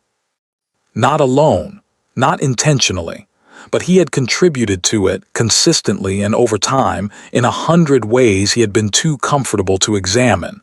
He walked toward her. He did not have an opening. He did not have a careful arrangement of words. He had the 40 miles and the letter in his pocket and the specific knowledge, acquired over 2 days of thinking about nothing else, of what she had carried and why and how long she had been carrying it without being asked to set it down. He stopped 3 feet from her. "I know," he said, "that I am not here because I deserve to be. I want to be clear about that from the beginning." Emma looked at him. Her expression was very still, not the performing kind of stillness, the kind that costs something, just still, waiting. "I know what Vivienne did," he said. "Cavendish told me this morning, all of it. The agreement, the documents, the letter she forged in your name." He paused. "I know that she arranged to know me, that the past 2 years were constructed, that I was," he stopped briefly, made himself continue, "that I was useful to her, and that I was too occupied to see it." Emma said nothing. "I know about the Harwick land," he said, "what your mother arranged, what you were supposed to have from the beginning." He reached into his coat, not for the folded letter, he left that where it was. He produced instead a smaller paper folded once, which he held without opening. "Mr. Finch has filed the original agreement. The land is being transferred to your name this week. It should have been done years ago. It should have been done the day we were married." Emma looked at the paper, then at him. "I also know," he said, and here his voice changed slightly, lost some of the careful structure he had been imposing on it, "that none of that is the point. The land is yours. The legal situation is being corrected. Those are facts. They're being handled. But they are not," he stopped. "They are not why I drove 40 miles this afternoon." He looked at her directly. "I drove 40 miles, he said, "because you walked 5. And because I have been trying for 2 days to understand what those 5 miles meant, what they cost you, not the physical distance." He paused, and for a moment he looked like a man who is very good at most things struggling with a specific one. The 5 miles of knowing that the person who should have said stay said nothing, of taking one step in front of the other because there was nothing else available. He paused. "I have been trying to understand what that is like, and I think I am not capable of understanding it fully. I think that is something you carry that I cannot entirely know. But I wanted you to know that he stopped again, that I am trying to know it, that I am not explaining it away or constructing a more comfortable version of it, or—" "James," Emma said. He stopped. Her voice was not warm. It was not cold. It was level. The voice of a woman who has been listening carefully and has something to say and would like to say it without waiting for a natural gap that may not come. "I know that you are trying," she said. "I can see that you are trying. And I want you to know that she paused, and something in her expression shifted, just fractionally, in the way of someone allowing themselves to feel something they have been carefully not feeling. "I have not spent the past 2 days deciding that this is finished. I want to be clear about that as well." James looked at her. "I have spent the past 2 days," she continued, "reading my mother's letter, and speaking with Lord Cavendish, and sitting in that garden and thinking about 12 years of marriage and what I know about you, the actual you, not the version that has existed for the past 2 years and what I believe is still there." She paused. "I have not concluded that it isn't." Something shifted in James's chest. Something that had been braced for a long time, very tightly, eased just slightly, just enough. "But," Emma said. "Yes," he said, "I expected a but."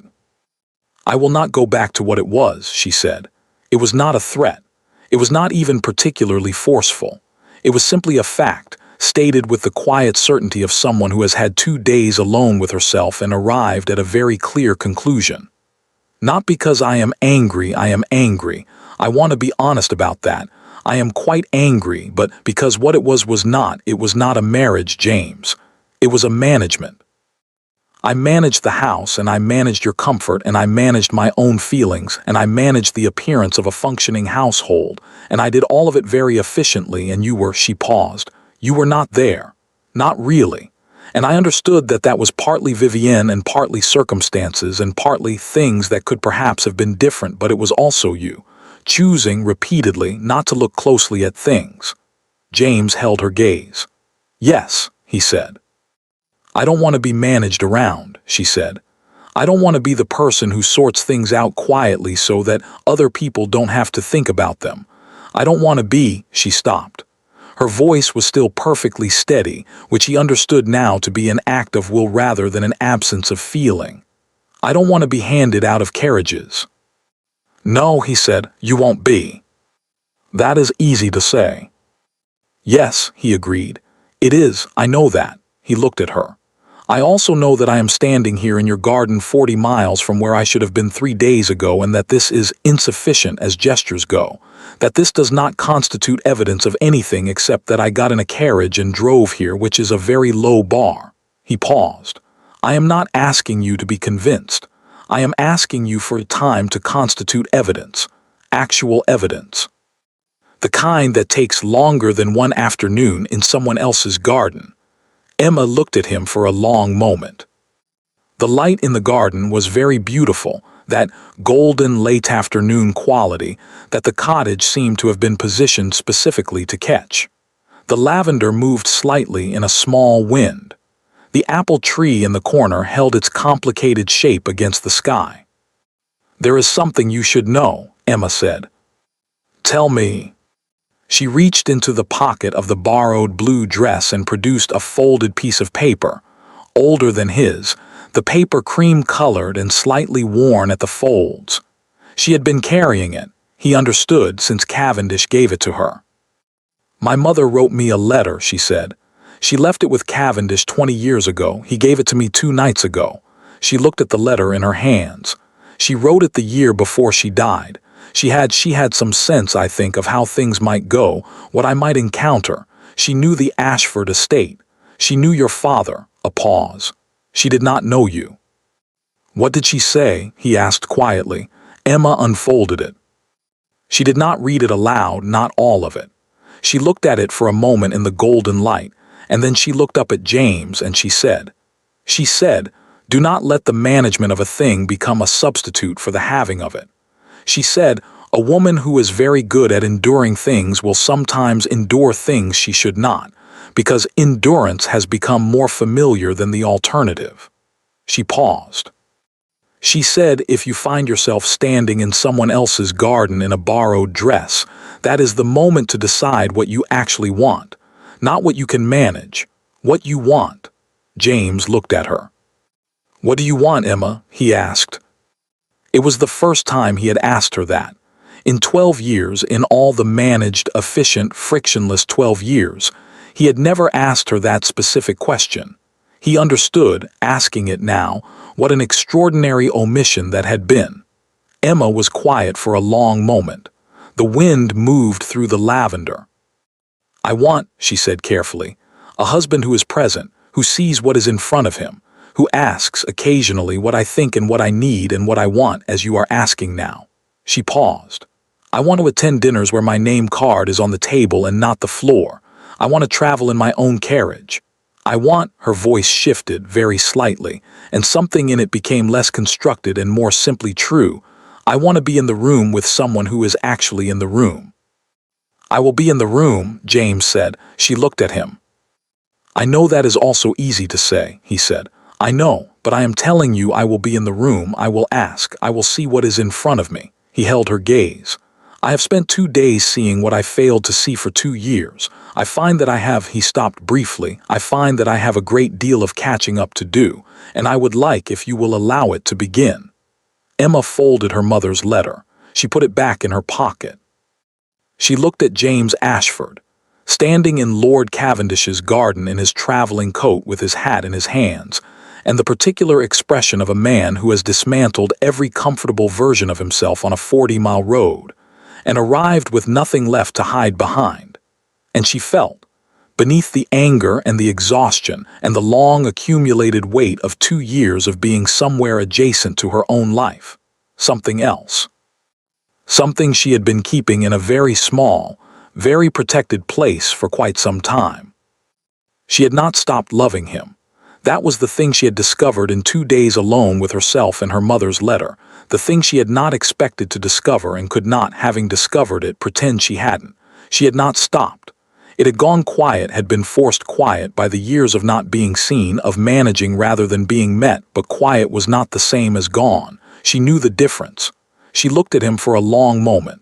Then she said, "Mrs. Hale has made dinner." You should stay. Something moved across James's face. Not relief, or not only relief. Something larger and less composed, the expression of a man who has been braced for a door and found it open. Thank you, he said. Emma nodded once. Then she turned toward the cottage. She had taken 3 steps before she stopped. She turned back. James, she said. He looked at her. She held out her hand. Not in the formal way. Not the gloved, careful, public gesture of a duchess in a drawing room. Simply her hand extended in a garden in the late afternoon light. He crossed the distance between them in 5 steps. He took her hand in both of his. And Emma felt for the first time in a very long time that she was not managing anything at all. She was simply there, and so was he. The Ashford autumn dinner was, by general consensus, the finest it had been in years. This was not said loudly. The English aristocracy did not say things loudly when they could say them in drawing rooms, in careful asides, in the particular register of social observation that carried further than a shout precisely, because it was never raised above a murmur. But it was said, repeatedly, and by people whose opinions on such matters were considered reliable. The flowers were exceptional. The table was perfectly proportioned. The fires in every room were exactly the right temperature, which sounds like a small thing, and is, in fact, an enormous one. The guests moved through the evening with the ease of people who have been made comfortable without being aware of the making, which is the highest form of hospitality and the rarest, and which requires, in the person responsible for it, a quality of attention so complete that it becomes invisible. 30 people had been invited, 30 people had accepted. This was notable. The previous year's dinner, the last one Emma had organized before Grantwell, before the 5 miles, before everything, had seen 4 last-minute withdrawals and a general quality of attendance that could be described, charitably, as dutiful. People had come because they were supposed to come. They had stayed because leaving early required an excuse, and excuses required effort. Tonight, no one left early. Emma sat at the head of the table. Not the foot. The head, which was where, after some discussion that was not entirely without difficulty, it had been agreed she would sit. James had raised the subject himself, in the methodical way he had taken to raising subjects he had previously avoided, directly, with the particular care of someone who has learned that directness is not the same as bluntness, and has been practicing the difference. Emma had looked at him for a moment, and then she had said yes, and the matter had been settled, and no one at the table tonight seemed to find it anything other than entirely natural. She was wearing deep blue, her color not borrowed. Her hair was precisely as she intended it. Her name card was at the head of the table in her own handwriting, because she had written all 30 of them herself that morning, which she had always done and which, for the first time in 2 years, she had done without the particular background awareness of doing it for a household that did not fully acknowledge her presence in it. She was present. The household knew it. So did the guests. To her left sat Lord Edmund Cavendish. He had come down from the cottage specifically for the evening, a journey he had described, in the letter accepting the invitation, as not entirely inconvenient, given the occasion. He was dressed with his usual quiet precision, his white hair neat, his gray eyes moving across the table in the comprehensive sweep she had come to recognize as his primary mode of engagement with the world. He was, she had discovered over the past year, a man of considerable warmth beneath the composed exterior, but the warmth was the kind that revealed itself gradually, in small increments, to people who paid attention. Emma paid attention. He had been at the cottage when she and James had made the drive back to Ashford House. 3 days after James's arrival in the garden. 3 days of long conversations and longer silences, and the particular difficult work of 2 people deciding to rebuild something from materials that included the original structure, and a clear-eyed assessment of what had been wrong with it. Cavendish had been there for some of those conversations, and absent for others, with the precise instinct of a man who knows the difference between when he is needed and when he is in the way. On the morning they left, he had stood at the cottage door and looked at Emma with the expression she now thought of as his most honest one, the one beneath the composed exterior, the one that was simply an old man who had kept a promise to a woman he had loved as a sister and was satisfied that he had kept it well. She had embraced him. He had been startled, she had felt it, the slight stiffness of a man not accustomed to being embraced. And then he had patted her back twice, with the careful deliberateness of someone performing an unfamiliar action and wanting to do it correctly. "Your mother," he had said into the middle distance above her shoulder, would have been, he had paused. She would have been very pleased. Emma had not trusted her voice for a moment. "Thank you," she had said finally, "for the 2 years, for the waiting." It was the right moment, he said. She was specific about that. He had released her, straightened, resumed his usual composed exterior as efficiently as a man putting on a coat. "Now go home," he had said. "You have a great deal to sort out." She had laughed, a real one, the kind that arrives unexpectedly and is better for it. She had gone home. Across the table, James was talking to the man on his right, a new acquaintance, someone from the Foreign Office whom Bertram had suggested inviting, and who had turned out to be genuinely interesting in the way that Foreign Office men occasionally were. James was listening with the particular quality of attention that Emma had noticed developing in him over the past year, the real kind, not the social kind. The kind that indicated actual interest in what the other person was saying, rather than management of the impression being created. He had been working at it. That was the word she would have used if asked working. Deliberately, consistently, with the methodical application of a man who has identified a deficit and decided to address it rather than manage around it. It was not always graceful. He had asked questions that were sometimes slightly too late, made observations that were sometimes slightly off-register, arrived at things she had known for years with the slightly stunned expression of someone encountering them for the first time. She had found, to her own surprise, that she did not mind the slightly stunned expression.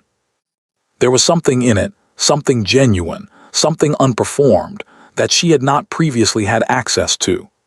The James who had been comfortable had been, in his way, opaque. The James who was working was visible. She could see him trying. She could see the effort and the occasional failure and the returning to try again, and she found that visible effort, imperfect as it was, more sustaining than the smooth opacity had ever been. They had argued, more than once and seriously, the kind of arguments that require willingness to stay in the room rather than retreat to the managed silence that had previously served as their conflict resolution. The first one had been genuinely terrible, the jagged kind that leaves marks. She had said things she meant. He had said things he meant.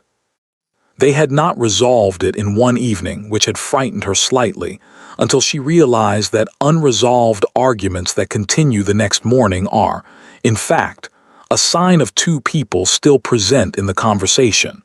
They had continued the next morning, and the morning after that, and eventually arrived somewhere that felt, carefully and without being overstated, like solid ground. Thomas, moving behind the seated guests with the unhurried efficiency of a man entirely in his element, caught Emma's eye briefly as he refilled the glass of the woman to her right. He had been at Ashford House for 30 years. He had served James's father. He had watched James grow up, inherit, marry, and make various decisions of varying wisdom. He had stood in a courtyard in Grantwell and watched a duchess cross to the edge of a road in silk slippers, and had thought she could see it in the small nod he gave her now, the slight inclination of his head that contained several things at once, that he had known something would have to change. He was glad that something had. Emma returned the nod and turned back to Cavendish, who was telling her something about a property matter in the north that she should know about, in the manner of a man who has decided that a woman capable of reading a land registry should be kept current on relevant land registry matters. She listened carefully, She always listened carefully. The dinner ran longer than planned, which was the sign of an evening that had found its own momentum. The courses came and went. The conversation moved the way good conversation moves, without a directing hand, from one thing to another, finding its own level. At some point in the evening, during the dessert course, when the table had relaxed into the particular warmth of people who have eaten well and drunk moderately, and found each other's company more interesting than they had anticipated, Emma became aware of James looking at her. Not in the way he had looked at her across tables in the difficult years, the distracted look, the look of a man who was present in body and somewhere else in mind. This was the direct kind, the kind that knew where it was directed and intended to be there. She raised her eyebrow very slightly, the minimal expression she used when she wanted to ask a question without asking it aloud. He smiled, shook his head slightly. Nothing, just looking. She returned to her conversation. But she felt it, that look, in the way you feel warmth from a fire when you have been cold for a long time. Not dramatically, not with the stunned quality of something unexpected. Simply there. Steady and present and entirely intentional. After dinner, the guests redistributed, the men toward the library, the women toward the drawing room, the younger ones gravitating to the music room where someone had begun playing with more enthusiasm than precision. Emma moved between the rooms with the ease of a hostess who has organized the evening so thoroughly that it requires no further management, which was, she had come to understand, the point. Not to be indispensable in every moment, to create conditions in which the evening could run itself. She was standing near the drawing room window in a brief pocket of quiet between conversations when she felt someone beside her, James. He had excused himself from the library early. She had seen him do it, the clean extraction of a man who has decided where he would rather be. He stood beside her at the window without preamble, looking out at the Ashford grounds in the dark. "Good evening," he said. "It is," she agreed. They stood in comfortable silence for a moment, the real kind, not the managed kind, the kind that does not require filling. "Cavendish looks well," James said. "He does. He told me he intends to come to London in the spring. I think he misses it more than he admits. I'll write to him. There's a matter at my club he might find interesting." A pause. "If you think he'd like that." Emma looked at him. A year ago, 2 years ago, James would not have asked. Not because he would have been unkind, but because the question would not have occurred to him. The question required the assumption that she knew something worth knowing, that her read of a person was information worth soliciting. "I think he would like that very much," she said.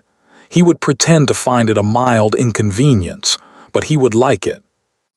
James nodded, filed this, would act on it. She knew that now, the way she knew other things about him that she had spent a year relearning. He followed through. That had always been true. She had simply not previously been the person he followed through for. "Emma," he said. She looked at him. He reached into his coat, produced a small velvet box, dark green, old, the kind that has been kept somewhere safe for a long time. She looked at it. "I found it," he said, "in my father's things, when I was going through the estate documents with Finch." He opened it. Inside, on a small cushion of worn velvet, was a ring, gold, simple, with a stone she recognized immediately. "It was your mother's. She gave it to my father as part of the original agreement. As a token, I think. A gesture of good faith." He paused. "It should not have stayed in a box. It should have been given to you. On the day we were married, or before, it should have been given to you, and it wasn't, and He stopped. "I am sorry for that, and for what it represents, and for every version of the same failure across 12 years. Emma looked at the ring. She looked at it for a long time. Then she looked up at James, and she thought, not for the first time in the past year, but with the particular clarity of a moment that gathers everything around it, that there was something to be said for arriving late at a thing, provided you arrived. Provided you actually arrived. She held out her hand. Not the formal way. Just her hand in the warm light of the drawing room window, with 30 guests in the next room and Lord Cavendish somewhere behind her, probably watching with the precise, understated satisfaction of a man whose long plan has produced its intended result. James took her hand. He placed the ring on her finger. It fit. Of course it fit. Later, much later, when the guests had gone and the house was quiet, and Mrs. Hale's counterpart at Ashford House had supervised the clearing of the table and banked the fires and done all the things that needed doing, Emma sat in the library. Not managing, not organizing, not doing the next thing on an invisible list. Just sitting in the chair nearest the fire, with a cup of tea that had gone slightly cold and her mother's ring on her finger, and the quiet of a house at the end of a good evening around her. James came in. He had a book he was not going to read and his own cup of something and the slightly loosened look of a man at the end of a long day who has nowhere else he needs to be. He sat in the chair across from hers, the one he had begun sitting in this year, the one that had become, without either of them formally deciding it, his. They sat in silence. The fire settled. Outside, the Ashford grounds were dark and still, the autumn night cool and clear, the kind of night that makes large houses feel less large and the people in them feel less separate from each other. Emma looked at the ring. She thought about her mother, about the woman who had read land registries and made careful agreements and written letters for daughters to open in borrowed dresses in other people's gardens. The woman who had known that what was worth having was worth being specific about, worth naming, worth insisting on, quietly, with the precision of someone who understands that the quietly and the precisely are not weaknesses. She thought about 5 miles on a dark road. She thought about a garden in golden light and a hand extended and the particular quality of a door found open. She looked up. James was watching her, the direct, intentional look, the one that knew where it was directed. She had not, she realized, stopped finding it remarkable. She suspected she would not stop finding it remarkable for quite some time, which was, she thought, exactly as it should be. She raised her slightly cold teacup in his direction. A small gesture, a private one, entirely invisible to the 30 people who had sat at her table tonight, and the world that had watched her walk out of a courtyard in silk slippers, and all the drawing rooms where the story had been told and retold, and would go on being told by women who remembered it. Just the two of them in their library at the end of a good evening. James raised his cup in return. No words, none were needed. Thank you for staying with us until the very end of the story. If one of our stories touched you, tell us in the comments where you're listening from. And if you'd like to support the channel, you can join as a member or send a super thanks or super chat. Every bit of support helps us continue bringing more stories like this to life. Don't forget to subscribe for more stories.